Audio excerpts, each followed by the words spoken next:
Aviation USA is a nationwide high school program that brings airplane builds to teenagers.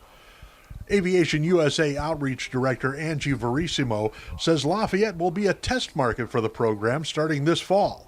She says the students will be working on a real airplane. The students actually build it piece by piece, and then it is actually assembled at the airport. And being right here where we're located, we have a couple of options for students to be able to take the pieces of the plane and put it together at the airport. Students build the plane in sections, starting with the fuselage, followed by the wings and the tail assembly. We normally build a Vans RV-12, which is a two-seater airplane. It's a kit airplane.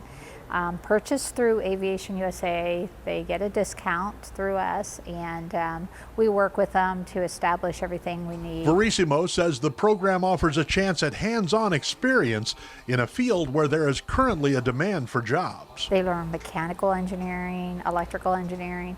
They have opportunities for leadership skills, soft skills, skills to go into local industries here, and skills to go on to a four-year college and take it further in a STEM career. Verissimo says the students will even gain a little bit of sales experience. What's really cool is after 3 airplane builds, they become self-sustaining. They sell it, they make money, put it back into the next build, and so forth. The program was founded 6 years ago by Derek Rowe, who is a helicopter pilot with 37 years flying experience. He's also a teacher and founder of the High School Aviation Association.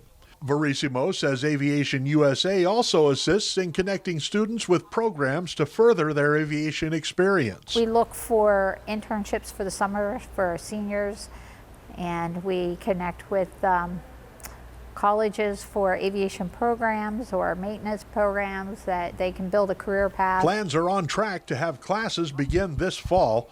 For more information and how to register, visit aviationusa.org. Dave North, Star City News, Tippecanoe County.